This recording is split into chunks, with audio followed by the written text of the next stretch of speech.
Nós estamos no entrocamento aqui das ruas João Benício com a Manuel Nogueira Lima, que é exatamente aqui de acesso ao mercado público da cidade de Pedro II. Nós vimos aqui para a gente fazer uma reportagem especial sobre a história da cidade de Pedro II, que aos poucos a história está se acabando. Essa residência, por exemplo, que a gente mostra as imagens, ela é do ano de 1924. Muitos historiadores de Pedro II e as pessoas mais antigas também aqui do município conhecem bem o casario antigo aqui da cidade de Pedro II.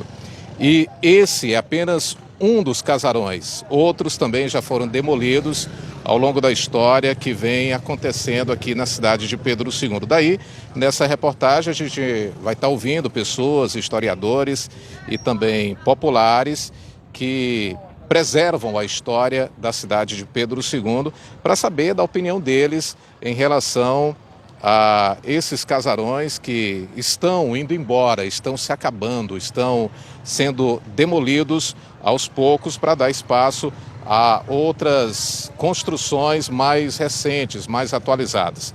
E daí a gente vai saber a opinião das pessoas nessa reportagem especial.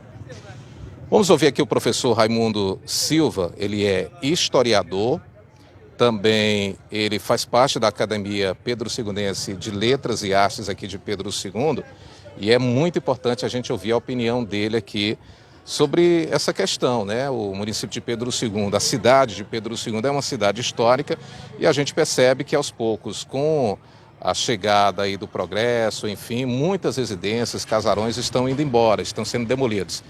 Um deles é esse aqui que nós estamos aqui na calçada, né, da casa. Você conhece a história desse casarão aqui? É, por alto assim, mas assim, pela história, a partir de 1924, isso aqui bem antes já existiu uma história aqui, certo? Digamos que nós estamos no centro histórico de Pedro II, daqui para o Tertuliano Milton Brandão é muito próximo. Então é centro aqui. Possivelmente aqui seria próximo da primeira rua, que seria o marco zero da história de Pedro II. O início de O tudo. início de tudo, certo? Muito próximo. Eu estou nessa pesquisa aí para a gente descobrir onde é que foi o marco zero, sendo que a igreja lá não é a primeira, o marco zero. Portanto, para a história do nosso município, isso é ruim. Por outro lado, é bom para o progresso. Sabe por quê? Porque um patrimônio desse sendo cuidado, se fosse tombado pelo IPHAN, ele faria... os donos proprietários não eram mais donos, certo? Era a União, que seria o IPHAN.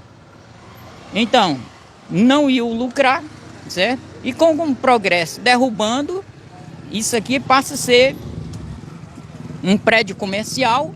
Logicamente, o progresso agradece, mas por outro lado, acaba com a história, que seria as futuras gerações conhecer como foi criado essa casa, quem a pertenceu.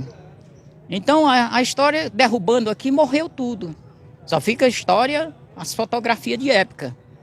Portanto, nós, historiadores, a gente tem esse zelo pelo patrimônio histórico e pela própria história. Sendo com um momento desse, ele passa de não existir mais. Nós falamos com a professora Lozinha, como é conhecida, e a história de Pedro II ela conhece como ninguém.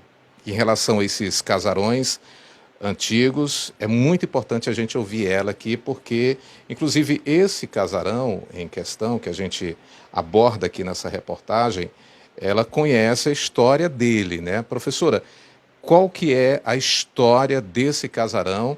E eu queria que a senhora também desse a opinião a respeito dessa história que está indo embora, né, com a demolição desses casarões. Bom dia. Bom dia. Olha, é um prazer enorme, mais uma vez, dar entrevista para essa conceituada rádio, que é a Imperial FM, né? Eu me sinto lisonjeada em poder contribuir com essa história. Eu vejo de uma determinada forma. Quanto à derrubada dos casarões, para mim, como historiadora, como memorialista, como estudiosa da nossa história e como pesquisadora, que hoje eu me dedico exclusivamente a esse trabalho, a pesquisar e a provar com documentos, né? Isso vem impactar na história e na identidade do nosso patrimônio, né? Porque, geralmente, quando uma pessoa visita uma cidade histórica, ela quer saber a história dos casarões. Por outro lado, eu vejo o seguinte: são propriedades privadas de direito adquirido da família, não é? E que a família faz o que bem lhe convenier. Porque nós temos muitas histórias de derrubadas de casarões. Por exemplo, na rua Jacauchoa, já foram derrubados vários casarões que pertenciam a várias famílias, né? Que hoje são pontos comerciais, né? Que a gente sabe e conhece a história.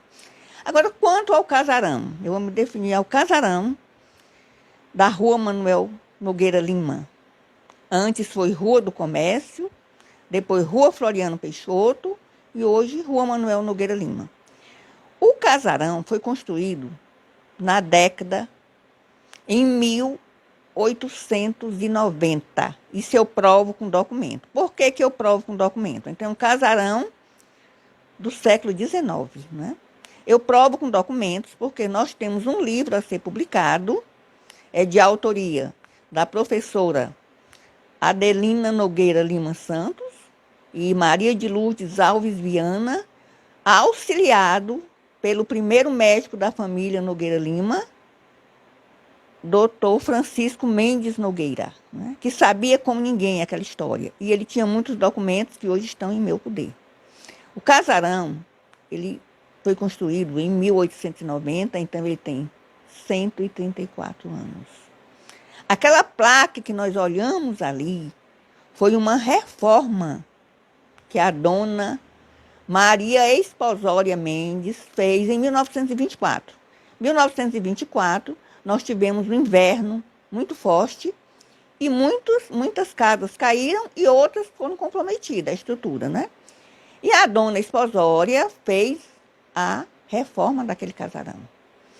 Portanto, ela colocou um monograma lá, Dona Esposória. Eu fotografei para guardar e tenho várias fotos daquele monograma.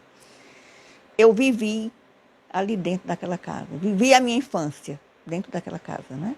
Porque aquela casa foi o seguinte: primeiro, ela pertenceu ao tenente-coronel João Mendes Nepomuceno, com sua família, que formou uma família, casou-se com Maria Esposória de Nossa Senhora, que após o casamento passou a chamar-se Maria Esposória Mendes. Ali nasceu o primeiro médico, filho de Pedro II, Dr. João Mendes Nepomuceno Filho, filho do casal. Depois, com a morte do tenente-coronel João Mendes Nepomuceno, nós tivemos o casamento de Dona Esposória com o senhor Policarpo Chaves, né? Então, mais uma família residiu naquela casa.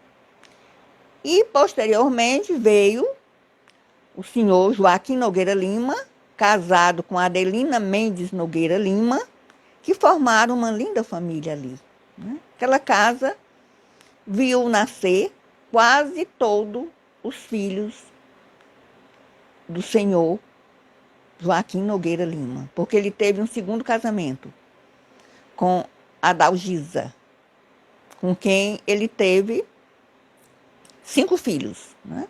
No primeiro casamento, foram 4 filhos. O primeiro casamento foi doutor Nogueira Mendes, João Mendes Nepomuceno Neto e Sotero Nogueira Lima Neto. Ainda teve Maria Esposória Mendes, que faleceu criança. Então, é um casarão que me remonta toda uma paz, uma felicidade. Eu tive uma vivência dentro daquele casarão. Mas o centenário dele é da reforma. Ele tem 134 anos. E eu gosto de ter a história provada com documentos, né? Deputado, a história de Pedro II, ela é muito importante no seu casario antigo, né? E a gente percebe que o município tem perdido um pouco isso com as demolições de alguns casarões. Então, como cidadão pedro-segundense que conhece a história, participa também da Academia de Letras de Arte de Pedro II, como é que o senhor vê essa questão em relação a esse casario que está deixando a história se acabar aos poucos? Olha, Pedro II é uma cidade conhecida também por tantas qualidades, por tantas riquezas, pelo seu também casario colonial, os casarios da época do Império ainda, casarios centenários, e que naturalmente como Piracuruca, como Amarante, como Oeiras, aqui eles representam vitrine para o nosso turista. Então nós precisamos, como parlamentar, como filho da terra, como membro da Academia Pedro-Segundense de Letras e Artes, com aqueles amantes da cultura e da história, buscar a compreensão dos proprietários para que esses casarões sejam preservados e sejam mantidos na sua performance original, para que eles possam ser uma atração ao turista. Como é bonito chegar na Praça da Matriz e ver aquelas casas todas bem pintadas, todas coloridas, cada uma com uma cor diferente, que embeleza a nossa cidade. Então, infelizmente, o crescimento da cidade leva a determinadas decisões de demolições, mas nós vamos procurar, o máximo possível, evitar que isso aconteça aqui em Pedro II, para o bem da nossa terra e para a beleza da nossa terra. Sobre esse assunto, a gente ouve pessoas que conhecem a história de Pedro II, o empresário Dr. Gerson Mourão, que é da família tradicional Mourão, conhece como ninguém o histórico desses casarões, inclusive é o local onde nós estamos agora, que é aqui a Praça Domingos Mourão Filho.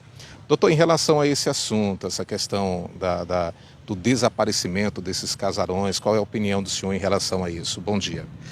Bom dia, ouvintes da Rádio Imperial, bom dia, Tony. O que nós podemos dizer é que nós lamentamos esse tipo de fato que aconteceu em Pedro II. Quer dizer, essas casas antigas, sejam essas que ficam na Praça Domingos Mourão, ficam na Praça ali do Recanto, que fica bem ali na Praça da Bonelli, e tem também essa do seu Joaquim Nogueira. São casarões que eles marcaram uma época, independente do momento de partido, de qualquer coisa, mas eles marcaram a época. Marcaram a época em que sentido? Do ponto de vista político, que aconteceram fatos políticos marcantes na história do Brasil, na história do Piauí, na história de Pedro II. Aconteceram fatos, pessoas, empresários que foram bem-sucedidos em Pedro II. Então, quer dizer, eles representam, esses casarões antigos, eles representam traços de uma época. Para quem gosta de história e conhece história da arte, da arquitetura, nós temos a arquitetura colonial, nós temos a arquitetura neoclássica, temos a arquitetura clássica, a arquitetura moderna. Então, em alguns desses casarões, ou na maioria deles, você vai perceber esses traços, que isso são ensinamentos para todos nós, os jovens, ensinamentos para os estudantes de engenharia, ensinamento para os estudantes de arquitetura. Então, o que nós podemos é lamentar assim, essa destruição, que a especulação imobiliária ela se sobrepôs a um casarão que teve e tem história. Se não me falha a memória, eu costumava passar do lado e via uma data lá de 1924, 1925, quer dizer, tem 100 anos. Aquilo marca diferentes épocas, diferentes características, seja o piso, que naquela época não existia cerâmica, existia o ladrilho, aquele ladrilho de barro, depois veio o ladrilho hidráulico, depois veio algumas casas, eles têm alguns desenhos que marcaram época, são desenhos artísticos que que marcaram a época, foi uma época. Hoje em dia, não tem, às vezes se faz um mural em algum muro, em alguma coisa. Então, quer dizer, houve épocas que se faziam esses desenhos. Eles eram feitos nas paredes das casas. Você pode ver o caso ali do memorial, a fachada dele, ele possui desenhos. Aquilo ali é um trabalho que é feito, que é conhecido como estuque, entendeu? Ele é um trabalho feito manualmente por um artista, provavelmente de fora, entendeu? Com técnicas da época. Então, quer dizer, todo estudante de arquitetura, quando vem aqui a Pedro II, eles costumam estudar, observar, às vezes até copiar em um novo projeto e estudar também as características desses casarões antigos. Na época, não existia ventilador, na época não existia ar-condicionado, na época não havia uma série de coisas para atenuar o calor que o Nordeste tem, entendeu? Então, quer dizer, as casas elas eram feitas de adobe, eram paredes grossas. Eu não sou engenheiro nem arquiteto, mas eu presumo que essas paredes grossas, de alguma forma, eles diminuíam o calor que pudesse esquentar um ambiente, lá um dormitório, uma sala. Eles tinham, o teto era alto. Então, quer dizer, são ensinamentos, Tony, que você pode observar. Toda casa antiga, normalmente ela é mais agradável do que uma casa moderna. E você procura se aperceber por quê? Porque o ar quente ele costuma ficar na parte mais alta da casa. Então, quer dizer, como as casas eram altas, o ar quente ficava lá próximo da telha. Hoje em dia as casas, ou por economia de material, ou sei lá o quê, elas costumam ter o teto mais baixo, o forro mais baixo. Então elas tendem a ser mais baratas para construir, mas com o tempo elas se tornam mais caras porque você tem que colocar um ar-condicionado, você tem que colocar um climatizador, um ventilador e por aí vai. Então isso é um alerta. Eu queria aqui fazer um apelo à sociedade civil de Pedro II, aos historiadores, que aqui são Pedro II tem pessoas extremamente preparadas, historiadores que têm um trabalho belíssimo, tem a Academia de Letras de Pedro II, tem a Câmara dos Vereadores, os vereadores, tem os representantes do Poder Executivo, fora de Pedro II, tem o deputado Wilson Brandão, que é um grande historiador, tem inúmeros trabalhos Pedro Segundense. Então, quer dizer, isso é interessante que haja um trabalho nesse sentido de procurar preservar esses casarões, para que eles fiquem, por exemplo, na história de uma cidade que é a terra da Opala, é a terra da rede, é a terra do tapete, mas também é a terra que preserva, ele tem essa consciência. Isso eu fico lembrando agora, por exemplo, a Europa é o lugar onde mais se visita. No mundo ocidental, a Europa é o lugar onde mais se visita. E a pessoa, quando vai à Europa, ele vai conhecer e aprender história. História de 500, de 1000 anos, de 2000 anos. E a gente entender as coisas. E isso mostra o quê? Mostra que a gente também tem que preservar a história da gente.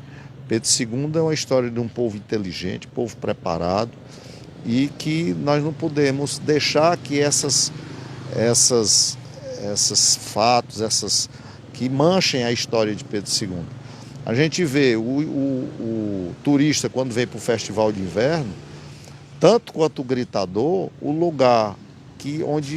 dos lugares onde é mais fotografado é nessa praça aqui onde ficam as casas antigas, no memorial.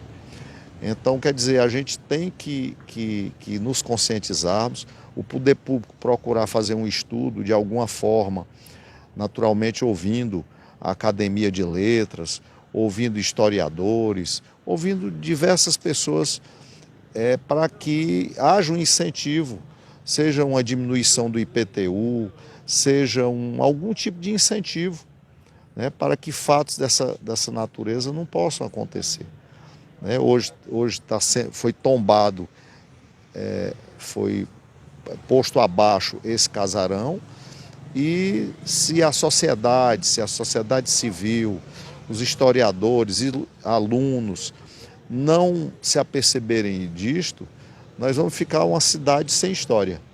E isso é ruim para o turismo, isso é ruim para todos nós, entendeu? É como se fosse uma cidade sem origem, né? E a origem ela vai de todos os aspectos, origem do comércio, origem dos fatos políticos que aconteceram em Pedro II, e por aí vai. Então, o que nós temos é só lamentar. E esse papel de observar, de esclarecer, de levantar essas questões, isso parte de todos. Parte dos historiadores, dos políticos, dos representantes, dos meios de comunicação, enfim, dos profissionais liberais, de todas aquelas pessoas que gostam e amam a sua terra, que é Pedro II. Nessa reportagem, a gente também não poderia deixar de ouvir o professor Antônio Pedro, que é o presidente da nossa Academia de Letras e Artes Pedro Segundense, para falar também sobre essa temática, essa questão, porque também tem a ver com arte, né? Professor, qual é a opinião do senhor como representante de uma entidade tão importante que é a Academia de Letras? Bom dia. Bom dia, Tony Lima, bom dia a todos os ouvintes da Imperial. Agradecer pela oportunidade da Academia Pedro Segundense de Letras e Artes, a APLA, estar participando desta discussão. Então, é pertinente o que a rádio propõe, é um assunto que realmente merece essa discussão, né? A população pedro-segundense precisa se inteirar desses acontecimentos, do que vem ocorrendo com os nossos casarões, o casario, que é uma herança da nossa história. E a gente percebe que recentemente, não só agora, mas isso vem acontecendo ao longo do tempo. E como nós sabemos, tombamento é uma palavra ambígua, é um termo ambíguo, né? E na sua primeira acepção, tombamento assume um sentido negativo, né? De vir abaixo, vir ao chão, cair, né? Destruir, que é o que a gente não quer para o nosso município, para a nossa cidade.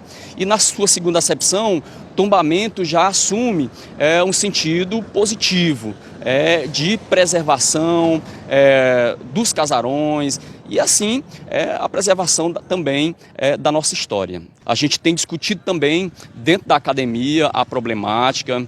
Recentemente eu estive lendo um artigo publicado pelo Eduardo Pereira, o nosso confrade, o Eduardinho, publicado em 1993, né, no jornal O Dia. É uma preocupação que já remonta aí aos 30 anos. Né? Então, naquela época, já tinha essa preocupação, já se percebia essa necessidade de estar preservando a memória do nosso povo, preservando a sua arquitetura, os nossos casarões, que de certa forma, aquilo que caracteriza bem o nosso município. Chegar aqui no centro histórico do nosso município e ver essa maravilha que os nossos casarões, alguns abandonados, né, sem vida, e outros muito bem preservados, cheios de vida, como a gente observa aqui em torno da Praça da Matriz, os casarões tendo uma utilidade. O que a gente percebe é que em outros locais da cidade, esses casarões estão sendo abandonados. E se não tem alguém para cuidar, aí vem aquela acepção do tombamento de forma negativa, que é o que a gente não quer. Né? Ele vir abaixo, vir ao chão, que foi o que a gente percebeu há alguns anos atrás, né, com o nosso Clube 11 de Agosto. Parte dele realmente tombou, desabou, veio ao chão. E com forças da sociedade, com boas intenções de projetos políticos, houve a recuperação de parte do Clube 11 de Agosto. Então, o que a gente percebe que é necessário? é a junção de forças, né? É um projeto político realmente de preservação do nosso patrimônio, seja por intermédio de forças do Estado, do município e também da sociedade.